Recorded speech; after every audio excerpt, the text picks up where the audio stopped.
Technology around genetic engineering, for example, raise sensitive issues. We have debates on medical ethics, we adapt legislation and put in place robust regulation and oversight. And the explosion in AI potentially poses the same level of moral dilemma and is open to criminal use for fraud, impersonation, and by malign players such as the Chinese government, for example. So as leaders in AI, what should the UK be doing to balance safety with opportunity and innovation? Mr. Speaker, I recognise the quite profound experience from which my honourable friend speaks, and we also recognise that many technologies can pose a risk when in the wrong hands. The UK is a global leader in AI with a strategic advantage that places us at the forefront of these developments. Now, through UK leadership, including at the OECD, the G7, the Council of Europe and more, we are promoting our vision for a global ecosystem that balances innovation and the use of AI, underpinned by our shared values, of course, of freedom, fairness and democracy. Our approach will be proportionate, pro-innovative and adaptable. Meanwhile, of course, the integrated review refresh recognises the challenges that are posed by China. Thank you, Mr. Speaker. With elections underway and a general election due next year, people are rightly concerned about the fake videos, images and audio being created by artificial intelligence. Can the Secretary of State confirm to the House what actions her department is taking to protect the integrity of our democratic processes in that context? Mr. Speaker, I welcome the honourable gentleman's involvement here, and may I say I look forward to debating these issues with him and others across the House. I can understand his concerns and the anxiety that sits behind his question. Now, of course, we have a fully developed regime of electoral law that already accounts for election offences such as false statements by candidates. But we are setting out, in addition to that existing regulation, an approach on AI that will look to regulators in different sectors to be able to apply the correct guidance, whilst we also add a central coordinating function that will be able to seek out risks and deal with them flexibly, appropriately and proportionately. Thank you very much indeed, Mr. Speaker. Can I warmly welcome my right honourable friend to the dispatch box. In my experience, you can get a lot done in 10 weeks, and I'm sure that she will. At its best, Britain has been highly influential in setting international standards, combining confidence with security. So does my right honourable friend agree with the chair of the Business Select Committee and myself that the UK should now seize the initiative and set out an international approach to the standards in AI so that we can gain all of the benefits that come from AI, but make sure that we don't suffer the harms that are attendant on it? Mr. Speaker, I think the short answer there is yes, and may I welcome my right honourable friend's expertise and the experience that he also offers in encouraging me as I begin this role. But he is right.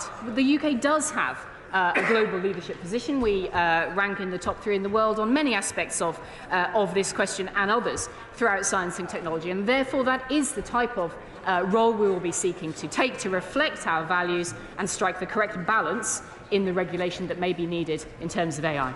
Kevin Brother. Thank you very much, Mr. Speaker. One area in which our global leadership is a reality and not just rhetoric is in our creative industries. And what assurance can the government give to our music makers, our writers and so on, that AI will be properly regulated to make sure that their creative content is protected and we can maintain that global leadership? Mr. Speaker, the honourable gentleman makes a very good point, and I know that it comes from a deep expertise in music and the creative industries more generally, and that is why I'm looking forward to conversations on that very subject with the industry this afternoon. For example, the UK has world-leading protections for copyright and intellectual property. We know how important those are for the continued success of the creative industries. We want to maintain them, and therefore that will be a focus as we take this work forward. James Sudler. Question 6, please, Mr. Speaker. Thank you, Mr. Speaker. With your permission, I'll take questions 6 and 10 together. In March 23, the government published its Science and Technology Framework, which sets out our approach to make the UK a science and technology superpower by 2030, which will increase the UK's strategic advantage in relation to other nations. As part of this, we have a 10-point plan, having identified 5 critical technologies, including AI, semiconductors and quantum. We'll prioritise those to deliver its ambition. James Sunderland. Mr. Speaker, the Minister will know that I've written to the Department about the future of Syngenta in Bracknell. Berkshire is the Silicon Valley of the Thames Valley, and it's really important we do everything possible to maximise investment and job creation. So will the Minister please agree to visit Syngenta with me and to do what is necessary to ensure that this is not another GSK moment? I thank my honourable friend and acknowledge his work in encouraging innovation, including Syngenta. And I know my colleague, the Science Minister, has met Syngenta already, and one of us will indeed follow up with you to see what more we can do to support innovation in the Bracknell area. Nuclear skill set and file, with Springfield home to both the only nuclear fuel manufacturing facility and the National Nuclear Laboratory that last year made significant breakthrough in developing lead-212, a cancer-fighting medical isotope. There are real opportunities not only to preserve but build on the success. What conversations has my right honourable friend had with the Prime Minister and other ministers about ensuring that the domestic nuclear capability is a go-to choice for use in the UK and maximising opportunities abroad? Mr. Speaker, my honourable friend always champions industries and innovation in his area. We recognise the UK's significant capabilities in the nuclear fuel cycle and the benefit that it provides to our energy security and in realising export opportunities. Through the Nuclear Fuel Fund, the government is investing in Springfields and other parts of the supply chain to further expand essential capabilities to realise benefits UK and abroad. And the £6 million medical radionuclide innovation programme will also develop capability in the production of radionuclides for medicine. Thank you, Mr. Speaker. The Life Sciences sector is currently very exercised by the unintended but very high levy being paid to the government for branded medicines in the NHS. The risk is that investment and jobs go elsewhere. So what's the Secretary of State doing to make sure that doesn't happen? So, Mr. Speaker, we are negotiating very hard on this. Obviously, negotiations are sensitive at this time, but we are really very aware of the fact that we are ahead in life sciences. We want to stay ahead in life sciences as part of our key technologies. Craig Campbell. Mr. Speaker, biomedical sciences has been a success in my constituency in the Korean University of Ulster. Will he undertake to ensure that that success is replicated and the United Kingdom becomes genuinely a world leader in biomedical sciences? Absolutely, Mr. Speaker. We know we have a strong cluster there, and universities like Colorado University are really at the heart of that innovation. We will indeed do exactly as he said, make sure we can replicate as much of that clustering around the UK. Shadow Minister Stephanie Peacock. Thank you, Mr. Speaker. Broadband access is essential to UK competitiveness, yet Ofcom have revealed that just 220,000 of the 8 million households struggling to pay for their internet bill have signed up to a discounted broadband package. When will the government match Labour's commitment to ensure there is an industry-wide, mandatory and well-advertised social tariff for low-income families? Mr. Speaker, there's been a fourfold increase in people taking up social tariffs, but we know we have to do more to help people with the cost of living. That's why we lent in to the carriers in the first place. That's why we encouraged the social tariffs to come up. But we'll indeed do more. We'll work with the carriers to make sure that they get advertised well so we can get better take-up. We now come to topicals. We start with Dr. Lisa Cameron. Topical one, please, Mr. Speaker. Thank you, Mr. Speaker. For its first 3 months, the Department for Science, Innovation and Technology has been harnessing the power of transformative science to grow a more innovative economy with stronger businesses, better jobs and better lives for the British people. We've touched on AI, we've touched on Pioneer. I can add that our £2.5 billion strategy for quantum tech will unlock its vast potential to the benefit of the British people. Dr. Lisa Cameron. Many thanks, Mr. Speaker. I've been hearing as chair of the Cryptocurrency All-Party Parliamentary Group about the potential of blockchain technology for jobs of the future, but it seems really important that these jobs are inclusive. So how will the Secretary of State ensure that people with disabilities, veterans and women have opportunities like these to achieve their full potential? I'm delighted, Mr. Speaker, that the Honourable Lady asked this question, because she knows I share her deep interest in the labour market and accessibility. So can I thank her for the work that her APPG has done on this? This government's digital inclusion strategy has 4 principles: access, skills, motivation and trust. These principles hold firm for blockchain and other technologies to ensure nobody is left behind. Michael Publican. Last year, during the Eurovision Song Contest, the Russian agents attempted to interfere with the voting that was being made for Ukraine. This year, of course, we're hosting the Eurovision Song Contest. What is her department doing to ensure that the integrity of the voting will be maintained?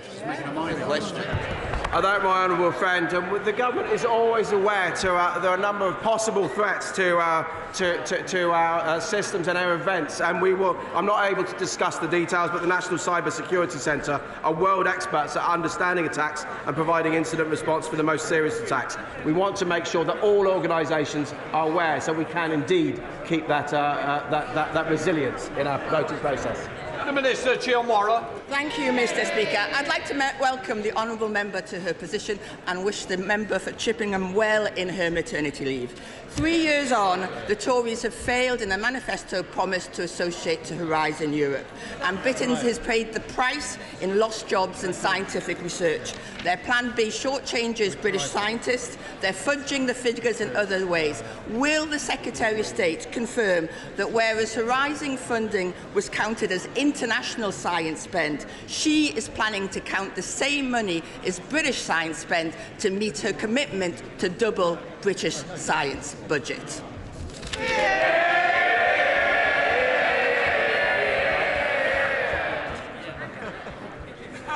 Mr. Speaker, I think I'd better keep this brief.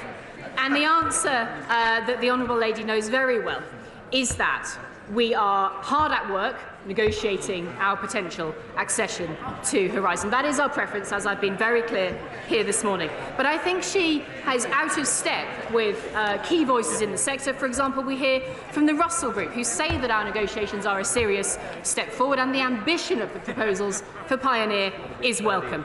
More details will become clear as negotiations progress, but I cannot give a running commentary. I think it seems that the Tory science superpower is actually just cooking the books.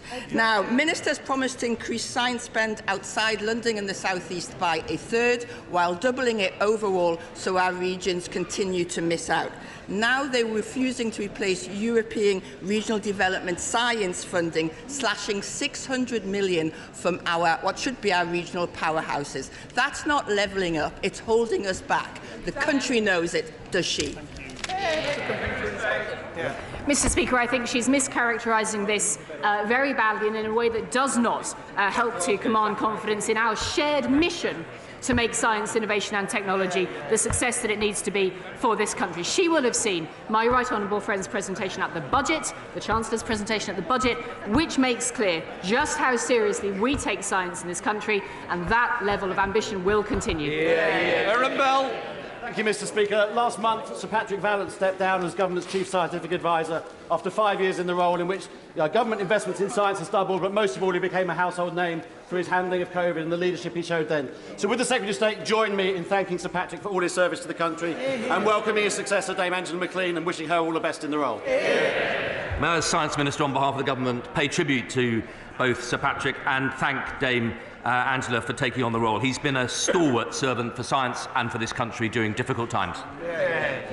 We now come to Prime Minister's questions. Sir Stephen Timms. Thank you, Mr. Speaker. Question number one. Mr. Speaker, I know the House will join the nation and the Commonwealth in sending our very best wishes to Their Majesties the King and Queen ahead of the Parliament. This will be a moment of extraordinary national pride, a demonstration of our country's character and an opportunity to look to the future in the spirit of service, unity and hope. Mr. Speaker, this morning I had meetings with ministerial colleagues and others. In addition to my duties in this House, I shall have further such meetings later today. Sir Stephen Timms. Mr. Speaker, at question time last week, column 725, the Prime Minister referred to record numbers of people in work. In fact, as he knows, the number of people in work at the moment is still less than it was just before the pandemic, 122,792 less, according to the latest official figures. Will he reassure the House that he's not slipping into the bad ways of his predecessor but one? And will he properly correct the incorrect statement he made last week? Mr. Speaker, that clarification has already been made, Mr. Speaker, in Hansard, but there are near record numbers of people in work and in payroll, and that is thanks to the actions of this government, Mr. Speaker, one record we're very proud of. Very much, Mr. Speaker. Non-compliant hand car washes seem like a cheap and quick way to have our cars washed. But unfortunately, behind this £1.8 billion industry is hidden money laundering, fraud, drug dealing, prostitution, labour abuse, modern-day slavery, tax avoidance and many other sinister crimes. This is an estimated £500 million lost in tax revenue, a pull factor for illegal migration, and the pollutants often used are damaging to the environment. Does the Prime Minister agree with me that it's time that we now step away from the voluntary scheme and have a mandatory scheme to protect people? Well, Mr. Speaker, we expect all businesses to follow the law, including providing fair pay and working conditions for their employees. We're tackling exploitation in the labour market, especially by increasing funding for enforcement bodies to over £35 million a year, and we will continue to keep the position of hand car washes under close review. We now come to the Leader of the Opposition, Keir Starmer. Thank you, Mr. Speaker. Can I join the Prime Minister in his comments about the coronation? Across the House, we're all looking forward to the celebrations this weekend. Mr. Speaker, does the Prime Minister know how many mortgage payers are paying higher rates since the Tory party crashed the economy last autumn? Well, Mr. Speaker, our record on home ownership is crystal clear. Because of our tax cuts, 90% of first-time buyers now don't pay any stamp duty at all, Mr. Speaker. And last year we saw the largest number of people buying their first home in 20 years, Mr. Speaker. That's a Conservative government delivering on people's aspirations to own their own home. Mr. Speaker, the question was how many people are paying more on their mortgages each month. And the answer that the Prime Minister avoided giving is 850,000. Nearly 1 million people paying more on their mortgage each month because his party used their money as a casino chip. That's why George Osborne called them economic vandals who created a self-inflicted financial crisis. Not for the Prime Minister and his non-dom thing, not for the super wealthy they gave tax cuts to, but for mortgage holders all across the country. So, does the Prime Minister know how many more people will be joining them on higher mortgage rates by the end of this year? Mr. Speaker, thanks to the actions we're taking, in fact, the Bank of England is showing that public expectations of inflation have now eased to a 15-month low, Mr. Speaker. Consumer confidence is at the highest level that it's been at since Russia invaded Ukraine, and because of our stewardship of the public finances, we can see a clear way to reduce debt and bring interest rates down. But, Mr. Speaker, he keeps in this habit of quoting the former Labour shadow chancellors. We know that our plans will deliver lower inflation and lower interest rates, but we know that his plans just mean more debt, Mr. Speaker, and I quote, year after year after year. Those aren't my words, that's the assessment of the former Labour Shadow Chancellor. Mr. Speaker, the question was how many more people this year are going to be paying more on their mortgages? And the answer that he avoided giving again, he knows these answers. He's got the stats there in front of him. 930,000 people. So by the end of this year, I know they don't want to talk about it, that's why he won't answer the questions. By the end of this year, nearly 2 million homeowners, counting the cost, of the Tories' economic vandalism with every mortgage payment they make. And it's not just those who already own their home that are counting the cost of Tory recklessness. The average deposit for a first-time buyer is going up to £9,000. Does he even know how long it would take an average saver to put that sort of money aside? Mr. Speaker, that's why we've introduced a 95% mortgage guarantee scheme, Mr. Speaker. It's why we're helping people in social housing own their own home through our first homes and our shared home ownership schemes. But, Mr. Speaker, I said these things are working because I said last year we had a record number of first-time buyers, the highest number in 20 years. It was, Mr. Speaker, twice the number of first-time buyers than Labour ever managed, Mr. Speaker. So whilst Labour failed homeowners, the Conservatives are delivering for them. Mr. Speaker, every week, whatever the topic, he stands there and pretends everything is fine across the country. And every week he does so, he reinforces just how out of touch he is. £9,000, ha ha ha, £9,000 would take 4 years. They think it's funny that 4 years for the average saver to save £9,000. Or to put it a different way, in terms the Prime Minister will understand, roughly the annual bill to heat his swimming pool. But for most people, 4 more years of scrimping is a hammer blow to their ambitions. And now he's kicking them when they're down, because his decision to scrap housing targets is killing the dream of home ownership for a generation. Why doesn't he admit he got it wrong and reverse it? Mr. Speaker, I promised to put local people in control of new housing, and I'm proud that that's what I delivered within 6 weeks of becoming Prime Minister. Now, he wants to impose top-down housing targets, he wants to concrete over the green belt and ride roughshod over local communities.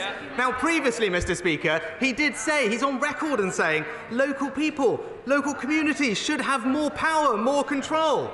Now he's U-turned. Just another in a long list of broken promises. Mr. Speaker, the only power he's given to local communities not to build houses. And we know why he won't change course. He admitted it last month. His councillors simply don't want to build the houses local people need, so he's given them a way out. Picture the scene as he explains this to a family. Mum and Dad paying £4 extra on the mortgage because the Tories tanked the economy. Their eldest paying hundreds more in rent. Their youngest still stuck in the spare room because they need an extra £9,000 for a deposit.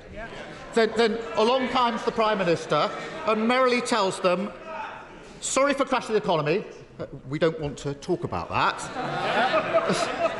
Sorry I can't help you with the house building, but my councillors don't like it. Oh, and before I go, here's a massive council tax increase for your troubles. Why doesn't he stop the excuses, stop blaming everyone else, and just build some houses instead?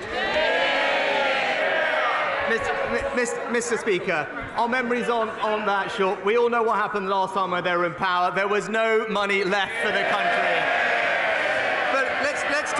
Let's talk about the record. Let's talk about the Labour record on house building, Mr. Speaker. In London, the former Conservative mayor built 60,000 affordable homes in his first 5 years in office. How many did the current Labour mayor manage? Half of that, Mr. Speaker. In Wales, we need 12,000 new homes a year. How many have Labour built in the last year? Half of that, Mr. Speaker. As ever, Labour talk and the Conservatives deliver. Mr. Speaker, debt doubled since 2010, growth down, tax up, the economy crashed. Mr. Speaker, they're going to need a bigger note. And it's right. But week after week, we debate the issues facing in this place. But looking beyond the elections tomorrow, we also have a hugely significant weekend coming up with the King's coronation. For most, this will be the first time they've seen a monarch crowned. And I hope, and I know across the House, people will hope that people across the country enjoy the ceremony, the street parties, and of course the extra day off. 300 million will tune in. The world will see our country at its best, celebrating the beginning of a new chapter in our history.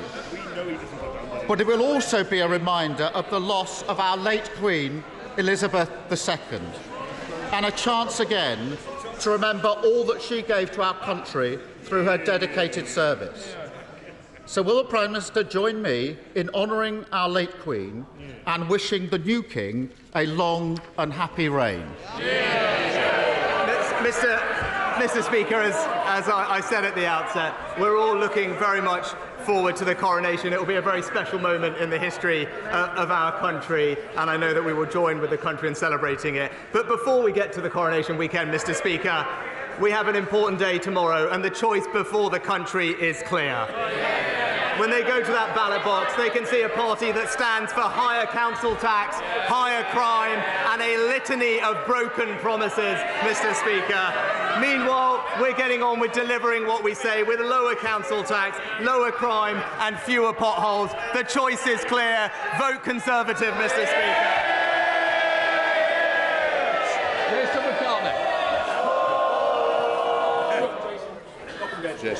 Thank you, Mr. Speaker.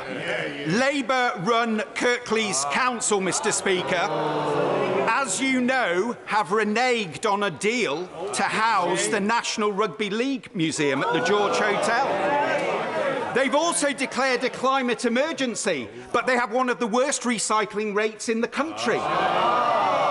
They're building on green fields and now on green belt.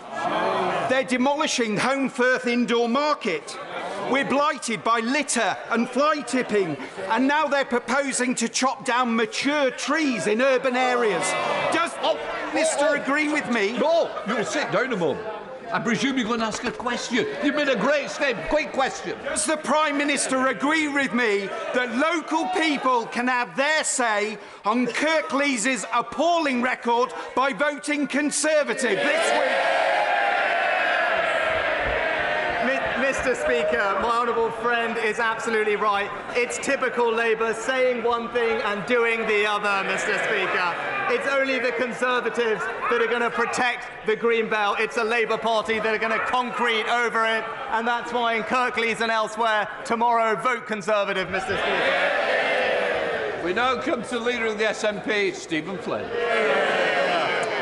Mr. Speaker, in 2010, David Cameron convinced Nick Clegg to drop his pledge on university tuition fees. Does the Prime Minister intend to take the credit for convincing the leader of the Labour Party to do likewise?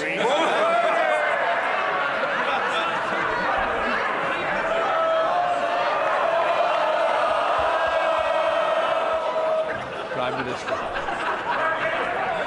Well, I thank the honourable gentleman for the question. I'd say it's hard to keep up, Mr. Speaker, with a list of broken promises. What I would say on tuition fees is I'm proud that under this government we now have a record number of people that are going to university from disadvantaged backgrounds, Mr. Speaker, and that's because the efforts we've placed to put more money into supporting those people and those communities to fulfil their aspirations, alongside fantastic new apprenticeships in every part of our country. Stephen Flynn. Mr. Speaker, for the avoidance of any doubt, the Liberal Democrats don't believe in abolishing tuition fees. The Conservatives don't believe in abolishing tuition fees, and of course the Labour Party, now with their own Nick Clegg moment, don't believe in abolishing tuition fees either. But, Mr. Speaker, is it not the case that the main Westminster parties don't offer young people any hope at all, do they? Actually, I'll gently point out to the honourable gentleman that if you're from a disadvantaged background, you're far more likely to go to university in England than you are in Scotland. Thank you, Mr. Speaker. The Conservative Police and Crime Commissioner in Dorset has delivered 174 new police officers. He's quadrupled the rural crime team and has made Dorset the 6th safest county. As recorded crime is 34% higher under Labour Police and Crime Commissioners, does the Prime Minister agree with me that only Conservatives can be trusted to keep local communities safe and make sure offenders face the justice they deserve. Well, Mr. Speaker, my honourable friend is right. It's a simple statement of fact. Crime is lower in areas which have Conservative police and crime commissioners, and I am delighted that Dorset has been selected as one of the areas to pilot our new immediate justice scheme, which will deliver swift and visible punishment so victims of antisocial behaviour know that it will be treated seriously and with all urgency. Caroline Lucas. Thank you very much, Mr. Speaker.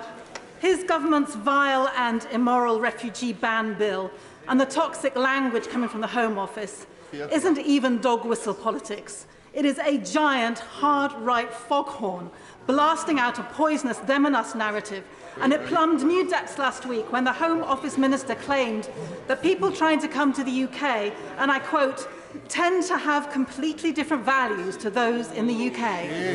Can he explain what he thinks is so different about the values held by the people of war-torn Sudan? And can he tell us what values are stopping him from creating a Sudanese family visa scheme like he did for the people of Ukraine? Well, Mr. Speaker, this country has a proud history of welcoming almost 500,000 refugees over the past several years, and we will always continue to do so. But our ability to do that is absolutely hampered when we have tens of thousands of people illegally crossing the Channel every year. And it's precisely because we want to help the most vulnerable people, whether they be in Syria and Afghanistan, Sudan and elsewhere. We must get a grip of this problem, break the cycle of the criminal gangs and target our resources and compassion on those who most need it. Thank you, Mr. Speaker. Thanks to this Conservative government and £1.8 million from the Brownfield Land Release Fund, the Conservative-led Solihull Council is getting on with regenerating Kingshurst Village Centre, creating space for new businesses and new homes. But when it comes to economic regeneration, none of the opposition parties have a viable plan, not the Greens, not the Lib Dems and not the Labour Party. And the Labour candidate has gone so far as to scare local people into thinking that the development won't go ahead, despite spades in the ground. So does the Prime Minister agree with me, while the opposition talk down opportunity and the creation of jobs, when it comes to investing in our communities, it's only the Conservative-led Solihull Council that can do it for our communities? Mr. Speaker, I agree with my honourable friend, and I'm so glad to see the local Conservatives delivering for the people of Solihull, with dozens of new family homes, new flexible commercial space, and a new integrated health, social care and community hub. As he said, it's clear for his local area, only the Conservatives can deliver. Alan Brown. Mr. Speaker, imagine seeing the car in front of you swerving erratically or suddenly braking for no reason, risking your car slamming into the back of that, endangering those daft enough not to wear seat belts. Now, this is not the actions of a drunk or reckless driver, but my constituents' experience using Tesla in autopilot mode. Software still in beta phase, but deemed suitable for cars on our public roads.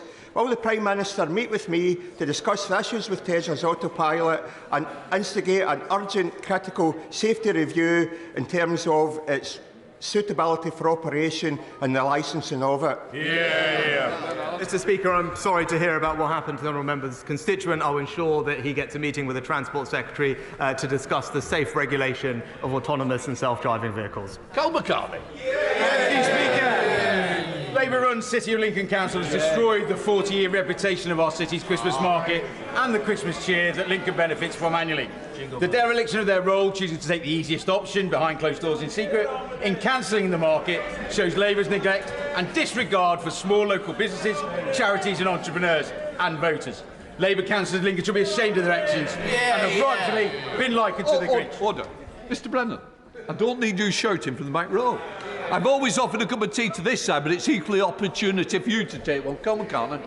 I thank the member from the opposite side for the extra minutes he's given me, Mr. Speaker. Tomorrow the people of Lincoln will have the chance to remove... I will not count on that. Tomorrow the people of Lincoln will have the chance to remove from office the anti-business, socialist Scrooges and elect local Conservatives. Does my right honourable friend the Prime Minister agree with me that for better run local services, business-friendly and support... Order. I think in fairness to Prime Minister, I think the text went out. I think he's got the answer. Come on, Prime Minister. Mr. Speaker, I share my honourable friend's disappointment that after a decision taken by the Labour-run council behind, as he said, closed doors, there will no longer be a Christmas market in Lincoln, ending its 40 years of history. Lincoln deserves better, and I urge the people of the city to vote Conservative. Thank you, Mr. Speaker. Ahead of tomorrow's local elections, I've been campaigning in Medway and Swindon. The word on the doorstep is that people are ready for a change and will be switching their votes from the Conservatives to Labour.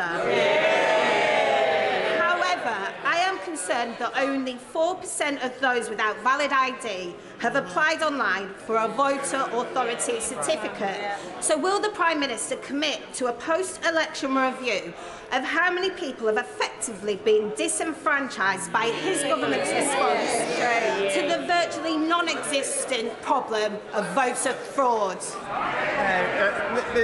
Mr. Speaker, 98% of people already possess a suitable form of voter ID, and the government made available free alternative ID for those that do not have it. The pilots have demonstrated it hasn't significantly impacted turnout, and indeed this was a policy that was introduced by the Labour Party in Northern Ireland all those years ago. It's common in European countries, it's common in Canada, and it's absolutely right that we introduce it here too. Dr. Mahindra. Thank you, Mr. Speaker. Since getting elected in 2019, I've been inundated with correspondence from my constituents in South West Hertfordshire, rightly complaining about huge speculative developments on our beautiful Greenbelt land. Lib Dem-controlled Three Rivers District Council continue to dither and delay their local plan. Does he agree with me that the choice tomorrow is simple? Vote Conservative to protect our Greenbelt, or vote Lib Dem for massive developments on sport land? Well, Mr. Speaker, my honourable friend raises an important point, and it's always the same with Liberal Democrats, saying one thing and doing the other. We've all seen it, Mr. Speaker. It's the Conservatives that are a party of local decisions taken by local people, and it's only the Conservatives that will protect the Greenbelt. Bernie Kelly-Foy. Thank you, Mr. Speaker. Unable to secure an NHS dental appointment, my constituent Ray was forced to go private. It was then discovered that he had a large aggressive tumour in his face and jaw, which required 16 hours of gruelling surgery to remove it. If he hadn't been able to afford it, Ray might not be with us now. This is yet another chapter in the horror story that is the decay of dentistry under this government's watch.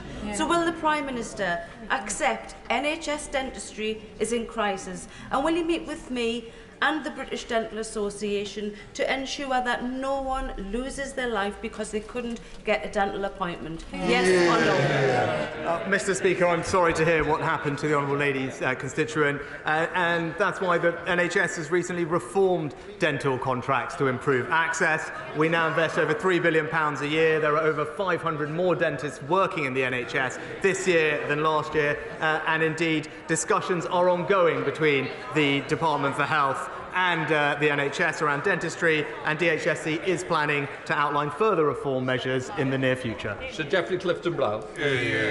Every single young person that gets on the housing ladder under a Conservative government makes our communities more sustainable. Would my right honourable friend agree that in order to build the right type of housing and speed it up, we need to fund planning authorities properly through innovative funding? Well, Mr. Speaker, my honourable friend, as ever, makes an excellent point, and that's why the reforms that we introduce will provide incremental resources to planning authorities to make sure that planning decisions can be taken quicker. But also, we've strengthened the ability of local communities to put in place local plans. Mr. Speaker, this is the best way for our towns, cities, villages to have control over the development in their area and make sure that it happens in the way that they are comfortable with, and I know that he's supportive of that too. Holly Lynch. Thank you very much, Mr. Speaker. The recent ITV documentary Life and Debt Stories from the Edge followed Halifax mum Izzy. Her prepayment energy bills have tripled, and she was relying on a local primary school, Ash Green, who are providing free breakfast, budget cooking classes and a hardship fund for their families.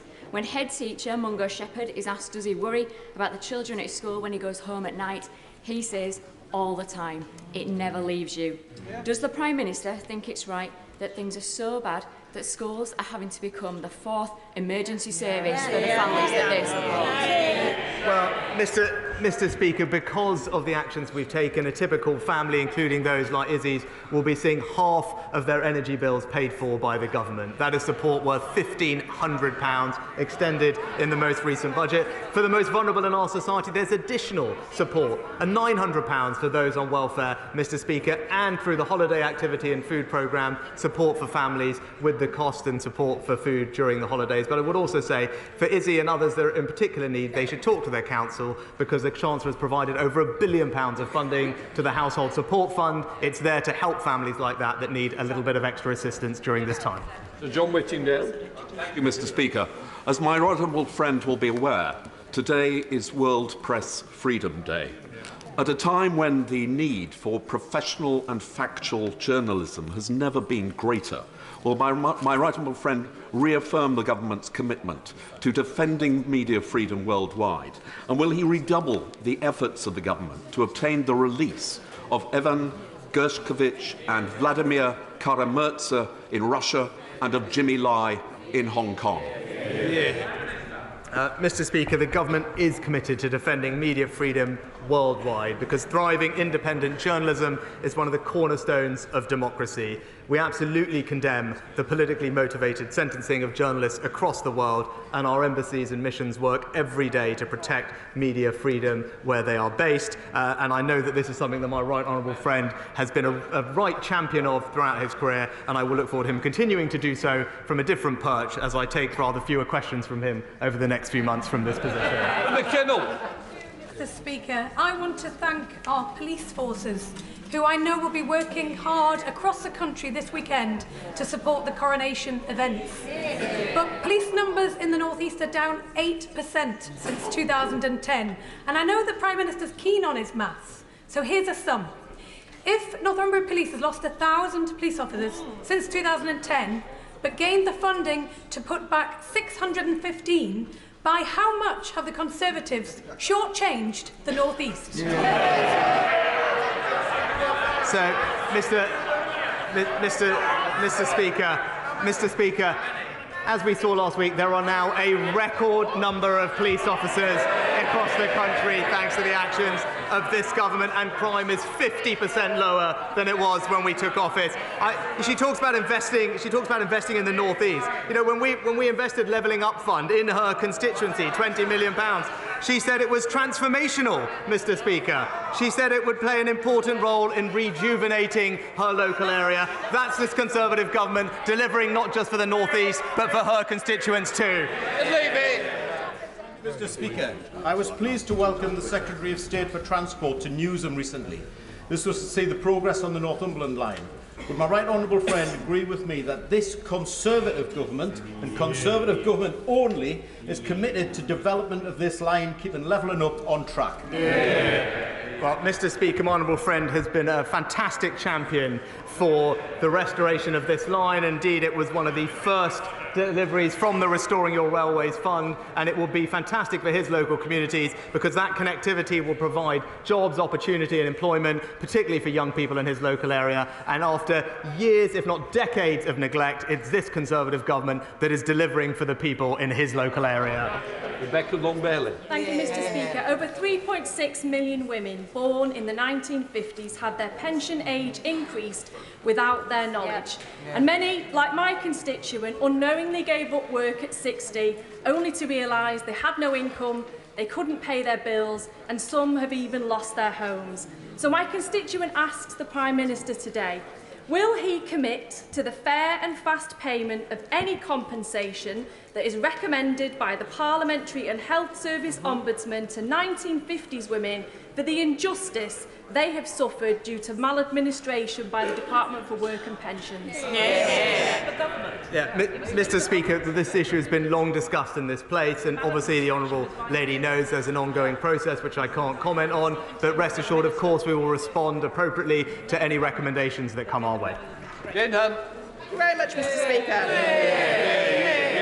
As Asbestos Awareness Month comes to a close, I would like to draw the attention of the Prime Minister to the dangers of asbestos in workplace buildings. Please would you back the Don't Let the Dust Settle campaign from the Mesothelioma UK charity in my constituency, by setting up a register of all workplaces in the country that contain asbestos and determine a timetable of eradication of this terrible substance. Well, Mr. Speaker, can I thank my honourable friend for raising this important issue? The law does require duty holders to assess whether asbestos is present, what condition it is in, and whether it gives rise to a risk of exposure. And they must draw up a plan to manage this risk, which must include removal if it can't be safely managed where it is located. But I commend her for her continued campaigning on this important issue. Madeira Wilson. Thank you very much, Mr. Speaker. Nick swims regularly in the Thames at Shepperton. But after a recent dip, he found himself hospitalised with cellulitis for 13 days. His doctors think this was caused by polluted water.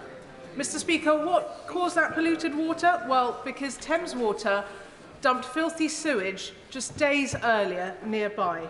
So can the Prime Minister tell Nick and everybody else, why does he think it's okay for water companies to keep polluting our rivers for another 25 years? Mr. Speaker, it was just last week that it was clear there's only one party that's going to protect the environment, and it's the Conservative Party, Mr. Speaker. That's why we've given the Environment Agency more powers of enforcement. That's why we're moving to unlimited fines. And that's why we've got a clear plan to increase investment and increase monitoring of sewage overflows. It was a rank cynicism and hypocrisy of the party opposite that they could not even show up to support those plans, Mr. Speaker. Anne-Marie Morris. Thank you, Mr. Speaker. Newton Abbot constituents face hosepipe bans after torrential spring storms, and asking me why water catchment plans have not prevented this. Reservoirs, desalination plants and other natural catchment structures require siting where geography and geology allows. Is there a national strategy and implementation plan to increase water catchment and enable cross-water company water transfer to match regional demand to supply? Yes. Well, Mr. Speaker, water companies publish water resources management plans which show how they will continue to provide a secure supply of water for customers, and I understand that they have been consulting on their latest drafts of these plans. And in my honourable friend's particular area of Devon and Cornwall, where temporary use bans are in place, DEFRA and the water regulators are closely working with South West Water to ensure that the company is taking all appropriate precautionary action to ensure that water supplies remain resilient this year. That's all for now on Prime Minister's questions.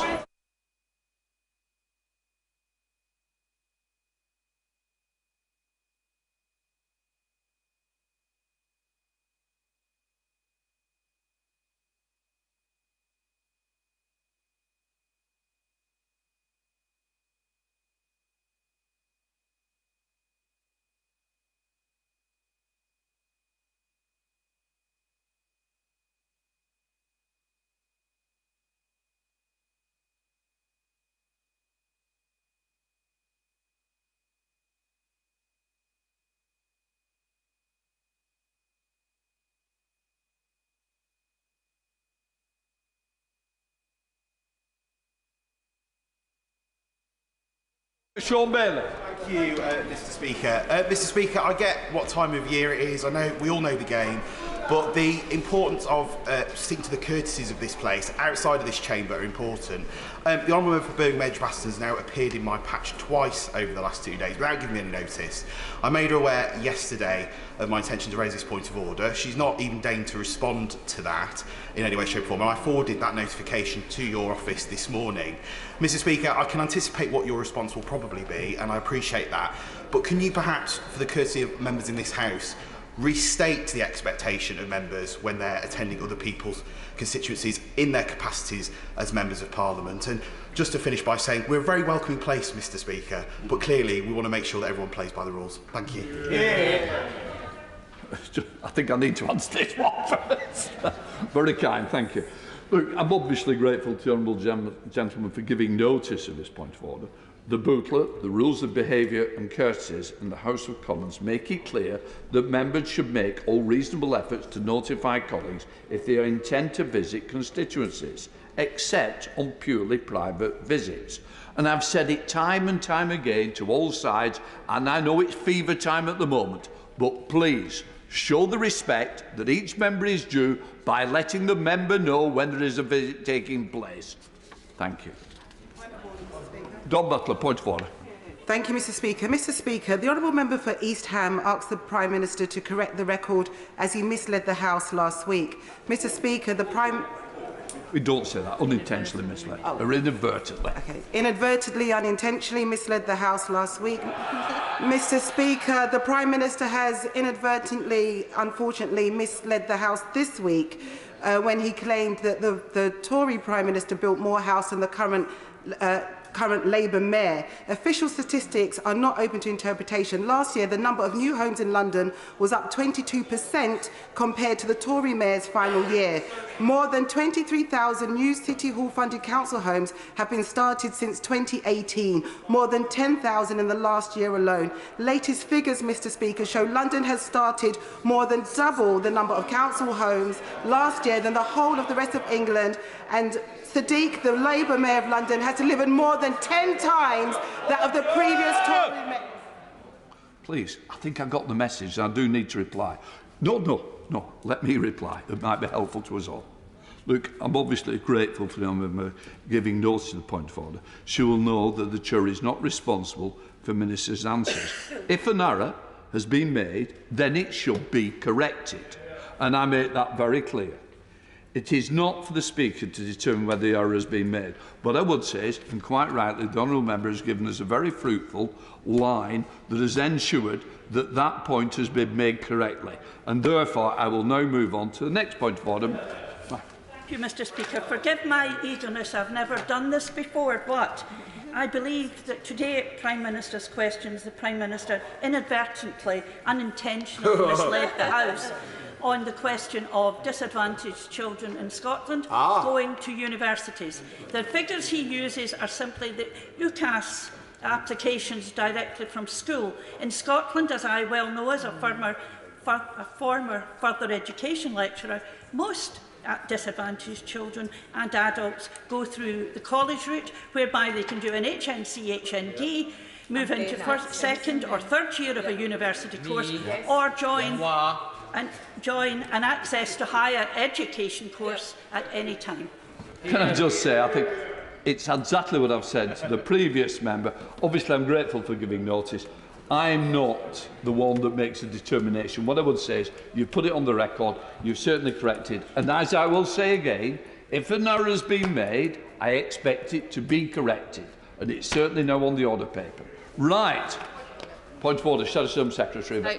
Thank you, Mr. Speaker. The Prime Minister, during Prime Minister's questions, used a figure for crime which didn't include fraud, even though it is the fastest increasing crime and has been one of the most prevalent and damaging crimes. He has been repeatedly challenged on this before, but again used the figure without fraud, and to do so on the day in which he supposedly launches a fraud strategy. Doesn't this show that the government's fraud strategy is actually a total fraud and a con? And does he think the Prime Minister will be ready to correct the record? I think I've already answered that, but actually I think we've got an itching minister who wants to respond. Tom Tugendar. Mr. Speaker, thank you very much for allowing me to correct the record. The fact is that we weren't counting fraud in 2010 when we took over the government, and so it was very difficult to draw the comparisons from before. What we've seen since then, though, is a record number of police officers who are solving crimes. We've seen car crime down 22% since 2019 and neighbourhood crime, community crime, down 50%. This is a success for the government. Right. I think what I would say is I think if research is going to take place, we ought to try to get the figures out correctly in the first place, if that is the case. Now then, let me come to a more sedate moment. Let me come to the 10-minute rule bill to